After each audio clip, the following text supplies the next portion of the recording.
My boy in the building, NeverLacc. That's what we been doing.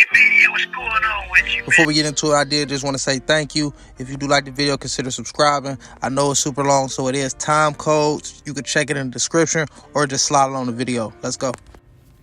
Yo, big NeverLacc back. You feel me? Listen, y'all gotta hear my take on this. Melly is crazy.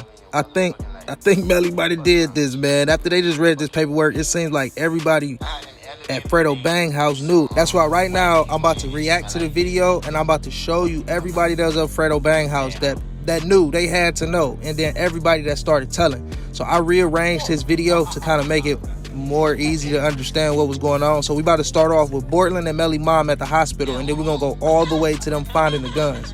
So let's go. Was there any DNA found on Mr. Henry's shirt? Both of the victims' DNA was on Mr. Henry's shirt. And Mr. Henry was wearing that shirt when he was leaving the recorded studio? Yes. And when he arrived at the hospital, had he changed? Yes. Then the detective Toyota drove him to where they thought the location was. He wasn't from the area, so he gave him the benefit of the doubt. We went back there and searched the area and still couldn't find it. Henry basically was discharged from the hospital. I left. I seen him leaving with Jamie King, who was Jamie King, the mother of Melly. She says that the only thing that she knew was that her son was involved in a drive-by shooting and she can't get a hold of him, which we later determined to be a lie, because apparently when she was talking to us, she knew exactly where he was at. He was at Frederick Given's house, but for whatever reason, she decided to give us a different version. Fredo Bang's house. What efforts did you actually make to locate Melly? We asked the mother if she was able to get a hold of him. She said she hasn't been able to talk to him. She didn't know where he was at. And you told me that you believe that she lied to you? No, there was an Instagram post. There was an Instagram direct message that she knew where he was at. We didn't find it until months later. I think everyone else there at the hospital knew because, you know, Drew, their film guy, later on determined he was at Frederick Given's house. Jacobi Mills was there at Frederick Given's house. So, y'all hear that? So they saying Bortlen came to the hospital with blood from Juvy and Sack Chaser on his shirt, but he threw a hoodie on top of it, so they couldn't see it. And then he gave the detective the runaround, told them where he think the drive-by happened. So that's where they spent the block at. So then you got the police saying that over time they figured out Drew, the film guy, was at Fredo Bang House, as well as Fetty, Jacobi Mills, and some other people. So we're going to get into that. But the mom at the same time told the detective she didn't know where Melly was at. And that's important to note because they said they found out she was lying. And at the same time, they're saying she left the hospital with Bortlen. Bortlen didn't leave with one of his family members. Bortlen left with Melly's mom. Yeah, let's keep this going. No, there was an Instagram post. There was an Instagram direct message that she knew where he was at. We didn't find it until months later. I think everyone else there at the hospital knew because, you know, Drew, their film guy, later on determined he was at Frederick Given's house. Jacobi Mills was there at Frederick Given's house, but no one told us. Everyone was telling us they don't know where he was at. So the fact that we couldn't make a contact with him and talk to him, that's when we probably lost a lot of valuable information. Melly was unable to be located or unable to be interviewed the day of the shooting. We don't know what his clothes looked like. We don't know if there was blood, the fact that he, you know, hid the whole time. Conversation between himself and an individual Patrick DeLoach, which was PZ Gambino, another rapper. PZ Gambino said, "Hey, are you okay?" And Melly said, "Yeah, I did that shit." And he had the next line was shush, like shush. Boom. So y'all see right there. Bortlen come to the hospital, weird change of clothes, lied to the detective about, you know, where the drive-by and all that happened. Mellys mom picking him up from the hospital, as well as telling the detective she don't know where her son is. So it sounded like they was protecting him or had his back the whole time, right? Now, at some point, the police talked to Dontavius Withers. Dontavius Withers is the driver of the red Mitsubishi, right? Check out what happened with Dontavius Withers. Is that standard practice to threaten a witness to tell them you don't believe them, you're lying? Is that part of your normal police procedure? It depends. It depends on the situation. We're trying to elicit a response. Another about asked about Mr. Withers, which is one of the guys that was in the red car that was next to the Jeep when they were leaving the studio. They say, did Mr. Withers change his story? Because apparently at first he was saying he didn't tell them anything about Melly being there. So now they're confronting him when they find out Melly was there. His story did change. He said that at the point, we had the video from the recording studio and it showed who got in that vehicle, who was sitting where, and it showed them departing. So he presented them with this new information, and that's when he changed his story. There was a fight in the black Jeep, so he got in the red Mitsubishi with the guys, and they went back to his house. And that was the statement. Okay, so boom, y'all heard that, right? Mr. Withers is the driver of the red car. He originally told the police Melly wasn't with us. And then when they came back and said, yo, we see the footage of y'all leaving the studio, what's going on? And we know a little bit more. And then he was like, oh yeah, he was with me. We had to stop. He had to pee. They was fighting in the car. He got in with me. Now what's crazy is he say Melly did get in with him on his second story to the police, but then bruh get to talking to Sak Chaser's aunt and tells her the truth. Like, you helping Melly lie to the police and you telling the victim that Melly did it, because he also told her that they went to go pick up the murder weapon the next morning. So at some point, somebody like Melly or somebody that knew what happened told Dontavius Withers when they went to get the murder weapon. Because listen to this, and this is Sak Chaser's aunt he told this to. Oh, this is interesting. Who is Nikkia Bagley? That is Sak Chaser's aunt. She recorded talking to him. She spoke with him as well, and she even told us that he had lied to us. Bro's own aunt snitched. Melly wasn't in his vehicle. That there were guns that they retrieved from a different location. Guns were thrown in the woods, later retrieved. Basically that was her statement. There are so many family members that are wrapped up in. That's crazy, right? So the driver of the red Mitsubishi told the police the truth at first, then lied to help Melly, and then told Sak Chaser's aunt that they really did it. They picked up the murder weapon X, Y, and Z. And she told that to the police. And if you've seen, look what happened right after he told that to her and she told that to the police. Check out the bottom of the screen. You see they wrote a search warrant for Jamison Francois' T-Mobile account the next day. After she told them all that, the next day, they wrote a little search warrant for Jamison Francois. So they was on the track immediately after that, right? And then y'all remember Jacobi Mills that they said was at Fredo Bang house? Check out what he said happened a few hours after the murder. He said they all went to go pick up the murder weapon. And that's what Dontavius ended up telling Nikkia Bagley, right? He said it was him, Bortlen, Melly, and Track in the car. And he said he went to go pick up the gun out the woods, brung back the gun, and it was bloody. He gave it to Track, and he never seen it again. Check this out. Based upon the testimony of Jacobi Mills, it was the second crime scene. That's where the guns were thrown into the wooded area, placing, Mr. Demon's there, and then later on other individual cell phones that were there as well. I assume Mr. Mills tells you that a weapon was thrown in that area? Yes, sir. So you got to that area and you find the weapon that Mr. Mills is referring to? No, because according to Mr. Mills' testimony, several hours after the murder, he was there with Jamison Francois. He ran to an area where it was pointed, and the guns were thrown. He's the one that actually recovered a handgun that actually had blood on it. He brought it back in the car. 100K Track took the gun. It was never found again. That's a bold statement. The detective is saying Melly's manager took a bloody gun, made that bitch disappear. So that's the detective saying somebody named Jacobi Mills told me that he was in the car with Track, Melly, Bortlen, and himself. And they told him to go get the murder weapon. He gives it to Track, and they never see the gun again. That's what Jacobi Mills said, right? And so Track, I guess, ended up in some kind of situation where he was talking to the police because he told them a different version of the story, apparently.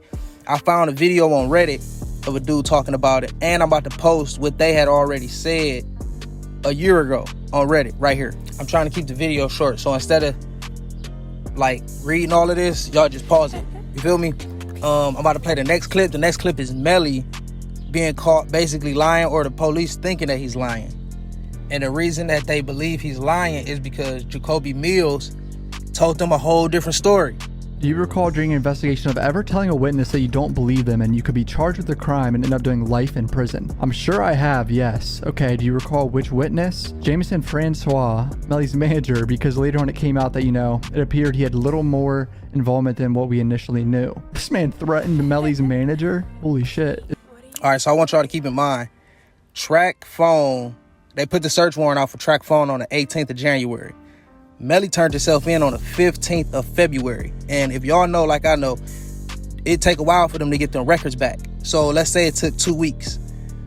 You see what I'm saying? So it's all weird. But check out this video of basically this dude was saying Track told the police what Jacobi told the police, but they blaming each other. So now the police will have to choose which story is correct between him and Jacobi. So then Track went on to say that the people, I don't know who people, he said they told Jacobi not to take the gun, and Jacobi took the gun anyway. He said Jacobi took the gun, and then Jacobi was riding with him. He's trying to justify the gun being in his vehicle. He said Jacobi had the gun on him in the vehicle. He say after that he don't know what happened to the gun. He say The reason why I don't know what happened to the gun is because all of them had guns. There you go, Snitch it again. He say all of them had guns. So basically trying to say, how would I know which gun is which? Because everybody had guns. Now that sound crazy, right? That sound crazy. Now imagine you Melly. Like, y'all ain't do nothing but snitch. No matter what y'all said, y'all both telling on each other. That still makes me the blame. Like, y'all trying to get yourself out of trouble, but I'm gonna go down. Like, so that's what I'm saying. They know what they doing, and I guess Track might be a witness on this case. Jacobi definitely is, and I'm about to post his little picture real quick. Boom, that's right here. Now, you see on the right, it say, Jacobi snitched on YNW Melly, Bortlen, and 100K Track. And then this dude posted this 2 years ago on Reddit. 2 years ago. And then the little red box is just, you know, what they said he said to the police. All right, now, let's move on. Let's get to Juvys Dad. He was telling the detectives that the families was being paid off to be quiet. One of the family members, I think it was Chris Thomas Sr., was telling us that the families were receiving payoff money, anywhere from $10,000 to $15,000. From whom? I guess it would have been the management company. Did you subpoena Christopher Thomas Sr.'s bank records to verify this was true or false? Of Jameson friends saw the actual business, and I believe there was money coming out, but who received it we couldn't determine. And you don't know if the money was coming out for legitimate business, correct? Correct. So he's kind of just assuming that money went out. Well, obviously a lot of money's gonna be going out of a big business account with a... So y'all hear that? They saying Juvys Dad was saying people was getting paid off, so they didn't check Track bank account and the business account. They on his hiney. They know, like, bro, you not innocent. Something's going on. You feel me? And that could be possible. They could have been paid off because y'all remember Felicia Holmes, Melly's ex-girlfriend mom, just left the stand last week and didn't give them any information. But this is what happened when they talked to her daughter and her initially. Why are there instances in which you indicate that you did not turn on a recorder? You kind of do a pre-interview before speaking to a witness. You told us that with Miss Holmes' daughter. Yes, when you do that, why do you do that? Why do you start off with it being unrecorded? I think we only did that one time, and I had already spoke with her on the phone, and then I go into the interview. So you recognize that there is a risk of you tainting your investigation by conducting it in that fashion. I don't like the word tainting because I don't think it's tainting the investigation. There was private messaging between Demons and Miss Hamilton. There are messages that Miss Hamilton also later confirmed in her sworn statement. Melly apparently said this to his girlfriend like 2 weeks after the murders. He said something like, that N-word Bortlen did one of the most realist things and it's his fault if the police come and arrest Bortlen. When you say Melly sent this, you're assuming that he's the author of that. Well, I mean, at this point, I don't think it's really an assumption. When Mariah Hamilton confirmed that she's the one that she received it from him. In other words, Mariah Hamilton would be the one to make that statement that she received it from Melly, correct? Now y'all see there? They saying Melly's girl told the detectives the truth. Like, yeah, that's me and him talking back and forth. That's his account, X, Y, and Z. They trying to confirm that that's his social media accounts and that's him saying what he said because she probably don't know. The other stuff that he said in his social medias, if you confirm that's him, then you got one person at least saying that's you behind that account. And then you got Felicia Holmes who spoke with the detective, but they didn't say exactly or how much was said right here in this paperwork. So who knows? But let's keep going. Because next we got the detectives actually finding the scene. Talking about their phones hitting. We know it was on Pembroke Road, but we really didn't have a precise location. And, you know, basically walked out the area and the K9 was able to find the crime scene. A dog found it, which was marked by 8 shell casings and shards of glass. We saw the pictures of that. How many times were these individuals shot according to information? It was just multiple times, okay? So now what they're saying is nobody ever told them exactly where the murder happened or the fake drive-by. They said they had to go to where the phones was hidden, and then the dogs had to lead them there. And I said that to say, y'all see basically nobody is really helping them. Besides the Jacobi stuff that was going on, they had to get most of their information from Nikkia Bagley, Sak Chaser's aunt, that was told what she was told from the red driver of the car. Yeah. So, I mean, if you think about it, like maybe Melly did it. Okay, let's say he did it. But that doesn't mean he's wrong. I can't cast judgment on somebody I don't know or the situation that they was in. Self-defense is a thing. So that's why I'm going to answer Cufboys' question later on. But let's go into this because Melly said he has no regrets. So if you have no regrets, you might feel justified in your actions. And if you feel justified, then what did the other person do to make you feel like that was justifiable? Did you view the video where Mr. Demons makes a statement about no regrets for the shit I did, and he pantomimed putting a gun to somebody's head and indicates that 2 people were shot in the head? Yes, and it ends with never say when. Somebody did say, yeah, there was 2 videos. One was that one. None of those lyrics, there's nothing in my arrest report or anything that actually makes reference to his lyrics. With regards to conversations, was there an argument or disagreement between Anthony Williams and Jamie King, Melly's mom? Yes. What do you know about this? My understanding was that Anthony Williams did not get along with Miss King. He threw her out of the house they were all living at. And so I guess there was tension there. And this is one where she indicates that while they may have guns, she has bigger guns. Yes. So that adds to that theory that, you know, there was tension between Sak Chaser and Mellys mom. And there's that whole video of her. I'll put it on the screen right now. He's about this life. But I'm saying, like, who the fuck you ever robbed? Who the fuck you ever shot at? If you don't sit your ass down and don't ever come for me, like, what the fuck you got that I ain't got? Oh, you threatened me with your little gun? I got big guns. I've always questioned that theory because why would Melly and Sak Chaser be hanging out so much if there was that much tension between Sak Chaser and his mom? Like, it makes no sense to me. Why would they still be hanging out if there was like real tension like that? I'm gonna tell you why. I'm gonna give you your answer. You keep your friends close and your enemies what? That's Melly's way in making sure he's looking over his shoulder without having to actually look over his shoulder. They might have had some contractual agreements where they had to stay close. And it might have been, it get weird. It might have been weird. And what I mean by that is he could have heard some stuff to where he got to distance himself or should distance himself.